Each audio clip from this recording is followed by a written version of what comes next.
Yeah, so before Trent and Tyler go through their presentation here, I kind of wanted to just make a few comments and set the stage to maybe get you thinking about what we do. Our department is focused predominantly on undergraduate education. We're not a traditional research-based department. There's very little available to us in the way of research infrastructure within our department or research funding available to us. When I first came to K-State, people were talking to me about research, and I was trying to understand what that meant. And of course, my perception of research is people in white lab coats with test tubes and stuff like that. And that's really not what we do, what we have access to in our department. So instead, we engage in what we call creative inquiry projects. There's been a mandate at Kansas State University. It was called the 2025 Initiative, and it was that by the year 2025, Kansas State University would become one of the top 50 research institutions in the nation. And the College of Engineering at Kansas State University has been active in promoting that within the various departments within the College of Engineering. And so we try in our own small way to kind of support that. And our students get exposure in our construction curriculum to topics like estimating and scheduling and project management and construction contracting and business law and a variety of construction services and a variety of other topics. But these undergraduate research projects present an opportunity for maybe them to try something or get exposure to something or be involved in something that's outside of their normal classroom experience. And the students get engaged in these projects for a variety of reasons that these guys we'll probably talk about in their presentation. But I just wanted to set the stage so that maybe you could kind of frame frame the information and think about the project that we're going to talk about from that perspective. Trey? Thanks, Shannon. So essentially, as you saw before, this is focused on our Freddy's research project. And how this presentation is going to go, I'm mainly going to talk about the nuts and bolts of the research we actually did. Then we're going to touch on what we learned from the research experience, less than the technical side. But I'll start with this. Scott Redler, Freddy's COO, contacted Ray Buell. He had an idea. They're in a construction committee meeting, and they were wondering how they could get a fresh set of eyes on their potential buildings that they were getting lined up. And Ray then assembled a student team. He kind of surveyed the classes, asked who might be interested and how we would go about doing this exactly. And he gathered us all together, us two and the three other guys, and then we started our research. Scott Redler took us to the Junction City Freddy's location, and we spent probably 2 hours just walking around, asking a bunch of questions on why do you have this, have you thought of this, and taking a lot of notes. And then they gave us a set of prototype plans for their prospective buildings. Freddy's, I'm sure you can assume, are tract type buildings, cookie cutter. Most nowadays are pretty much identical aside from, slight layout configurations. And after we sent him our ideas in a report we created, had all of our ideas with different materials and different construction methods, which we'll get into in a little bit. He sent us feedback, and they told us what they were thinking of, what they were going to use, what they've already tried. And some of these included like tilt-up and modular construction. We can imagine a fast food restaurant using tilt-up is probably not that practical, but we really appreciated his honesty and we never thought about that, but we will consider it, or we would suggest something that they've already thought of. He'd say, we've tried that in the past, but didn't really work, but we're willing to explore it again. So we really liked it. Modular construction was something else we really pitched to them, and they were like, maybe, but probably not. And I'll pass around our reports in a little bit. But they did adopt several suggestions, and I think these suggestions were ones that the students came up with that they might not have seen with a real professional design and investigation team, because we're just kind of looking at it as laymen, just kind of, well, that looks kind of weird, maybe we thought of this, and someone in the field might have just looked over that because they see it a million times a day. Some of those that they did officially adopt were seamless floors in back of house in the kitchen. They were still using grouted floors, and in our report we showed to them how seamless epoxy or polyurethane floors can help reduce slip hazards, and they pay for themselves over time with reduction of maintenance and this and that. And then we pitched them the efficiencies of triple pane glass windows. They really liked that. Dense glass sheathing, and then small cosmetics fixes. I'll get into, but this was one of the quotes from their senior director of construction. She was just saying, we really liked what she gave us, and the seamless floor that I will show you in the next slide is actually installed at the new Freddy's on, I don't know, just opened not too long ago, and back of house does have seamless floors. So our labor has come to fruition, and they adopted one of our ideas that we suggested. It's the one on South Meridian Avenue here in Wichita, so tomorrow for lunch, maybe. But yeah, so seamless, you've seen it. Sherwood-Williams, the booth out there has samples of it if you want to get a closer hands-on look at it. Because the one they just built is new construction, they didn't have to do anything with it, but essentially if you have the right type of flooring, you can just lay it right over the existing tile. Simple things like this, you can see there's some deterioration of the paint on there just from employees walking in with, maybe a greasy hand or, chemical solvents on it, just going through, and, a new laminated door might have been too expensive, but what's 3 more square feet of stainless steel? You can see that, that might make that door last a few years longer, and obviously a little more sightly than that. And this one, next time you're in a new construction fast food restaurant, check in the drive-thru, which will probably be soon, check the curves. You'll see that a lot of things people are doing now, which we suggested them, was just painting it black. Just fill the striper with black paint and no longer, because just a solid black curve is a lot more attractive than tire marks rubbing up on it. Easy fix, cheap, simple.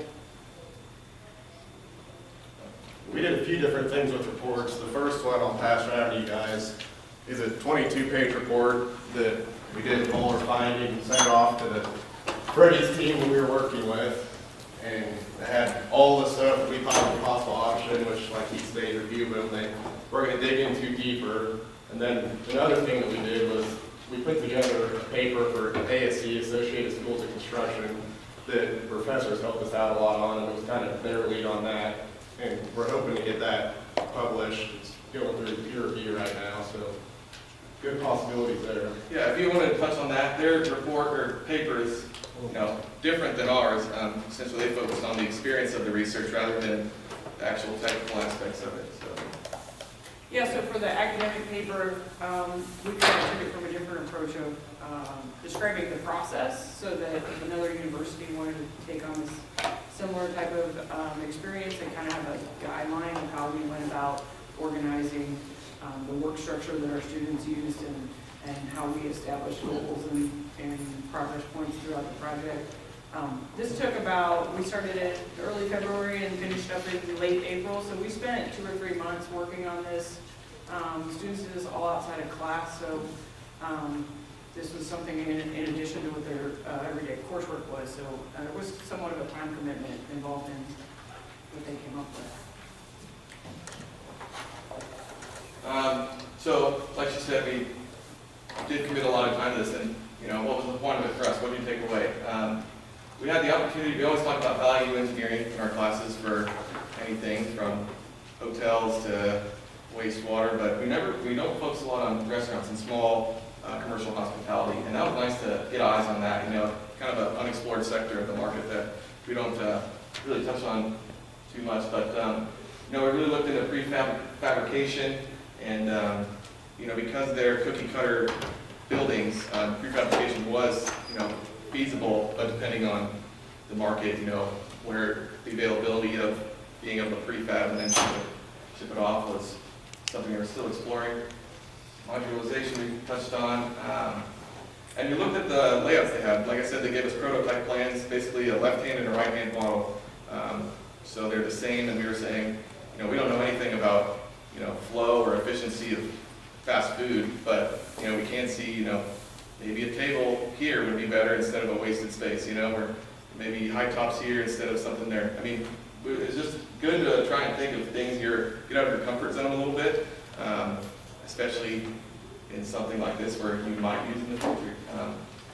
And then we got to learn a lot about the client's thought process. Scott, the COO, was, he wasn't trained in any construction background, but just because he's seen so many of these built, he could answer questions probably just as much as any of you guys could. He was very knowledgeable, and especially being able to pick someone's brain about why they built it this way instead of this way was really beneficial. And these are two quotes from two of the guys who were on it last year. They both graduated and are now working for successful AGC contractors. And Nate Stearns, he really loved the team aspect, and how they delegated. You focus on the floors and you focus on the HVAC, and just kind of split it up and everyone take a piece of their pie and then come together and see what we get. And Shane over here, he really liked, like what I was talking about, being able to pick the owner's brain about, why did you build it this way, and why did you build it this way? And like I said, the owner being so knowledgeable in the construction process was really beneficial. So lessons learned. This is very beneficial, but everything, there's always room for improvement everywhere. So what could be better? We think more direct contact with the client. Scott, he wasn't on this research full-time, and students, we weren't full-time either, but we were probably had more brain time on it than he did. I don't know, getting more direct, maybe schedule meetings with him to bounce ideas off of, and he could say, yes, pursue that, or look into that deeper, or we tried that, so maybe spend less time on that. That would have been beneficial. And kind of like what I said, if he could tell us, our heating bill's through the roof, and we don't know if it's our windows or if it's the units we're using, or like the fuel type for things that are going on in our kitchen.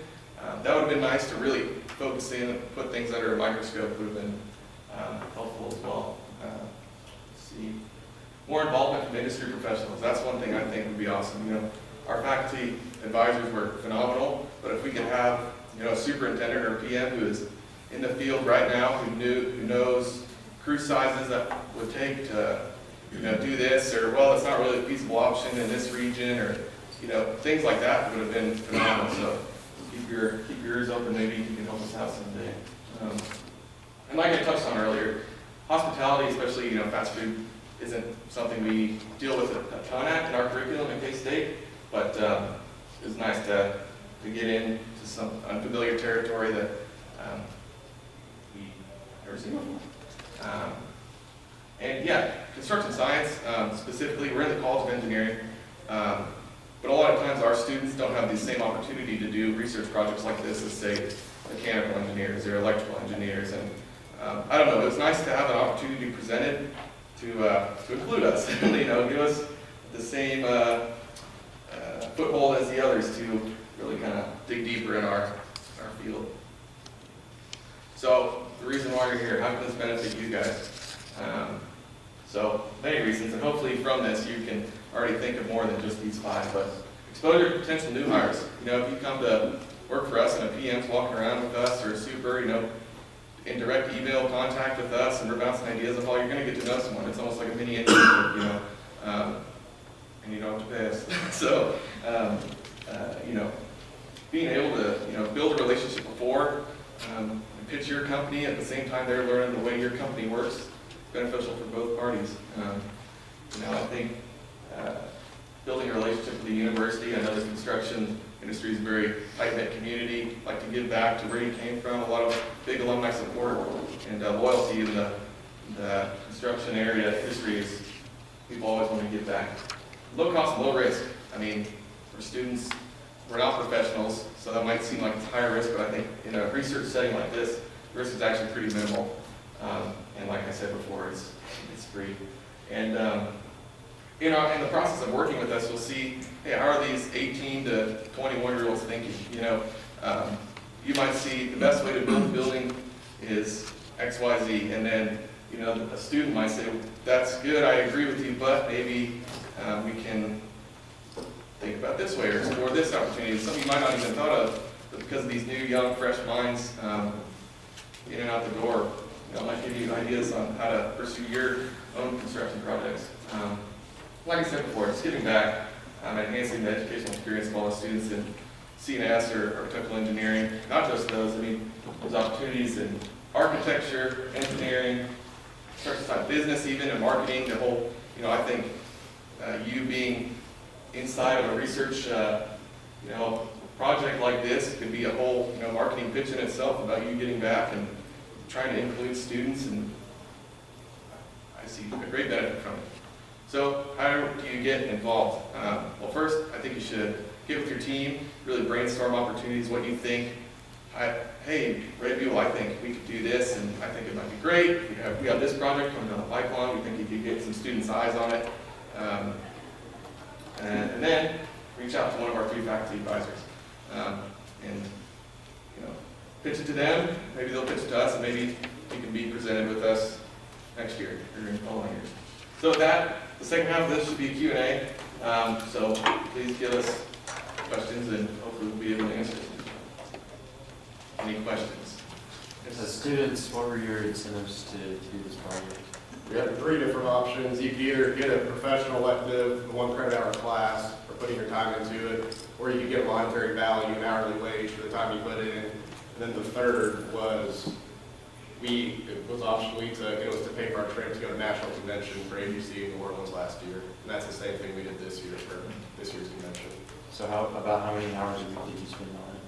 Well, I'd say last spring was a lot more than this spring. I don't think I could quantify it, but doing the actual nuts and bolts research of the, what types of flooring do they want or door hardware took more time than, kind of painting our experience into this presentation. But I don't know, a good amount of time commitment, that's it.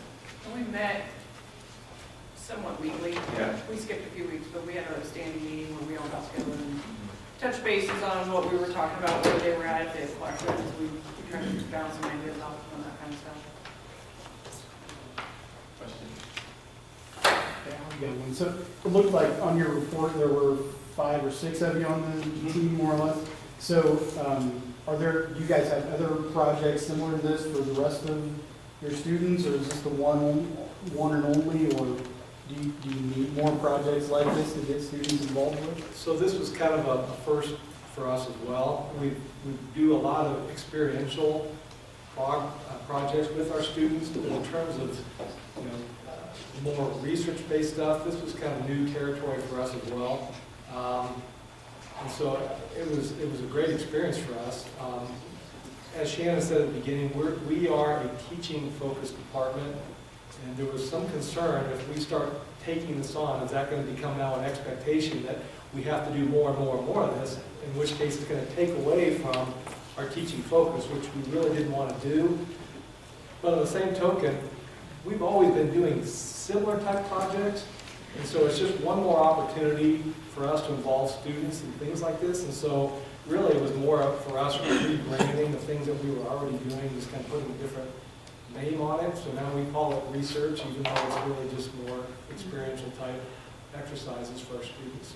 So we're always looking for opportunities. Katie and Shannon are both working on a project that we get approached all the time from people from industry. More often than not, it's somebody who's wanting something for nothing, which we try to avoid those. But if it's something we think would be a good learning experience, especially if it's for a not-for-profit organization, then we're more than willing to explore those and take those on. A 2-part question. One, was there any university that you guys modeled your experience after? And 2, did Freddie's ever do something like this with another student-led team? We didn't really model this off of it. We want it, to be really honest. This seems like a cool idea, let's figure out. That's the past tense of wing. We're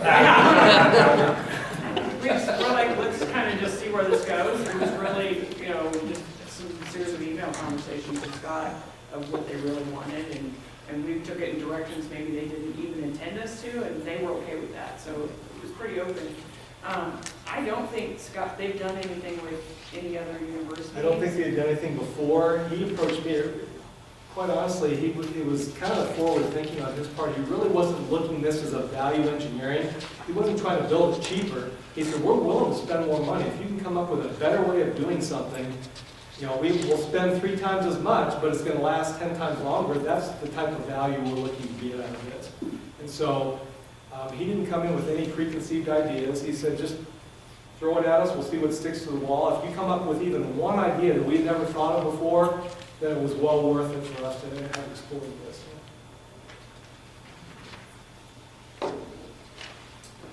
Yeah, I think we should note how, talk about how it was funded too. I know you said through endowment shares or something. Yeah, so we're pretty blessed and fortunate in our department to have great industry support. So all 3 of us have endowed chairs.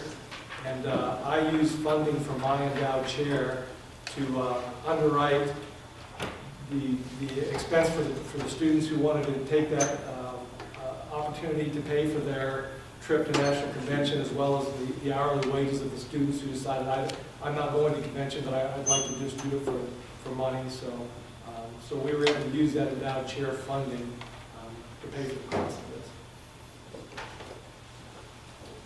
Was there any discussion, either on this one or on maybe future projects, engaging the ARCI students as well, and kind of looking at a collaborative, you know, the designers and contractors together going out and identifying these kind of opportunities? We're sort of sitting on one right now that we haven't found the right students for, that would be a situation where it would work perfectly to have both involved.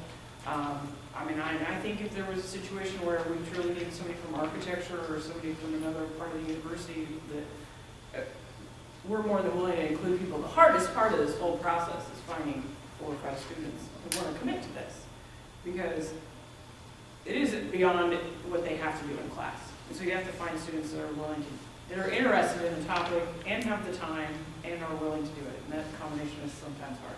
Sure. That might be the hardest part of the whole process.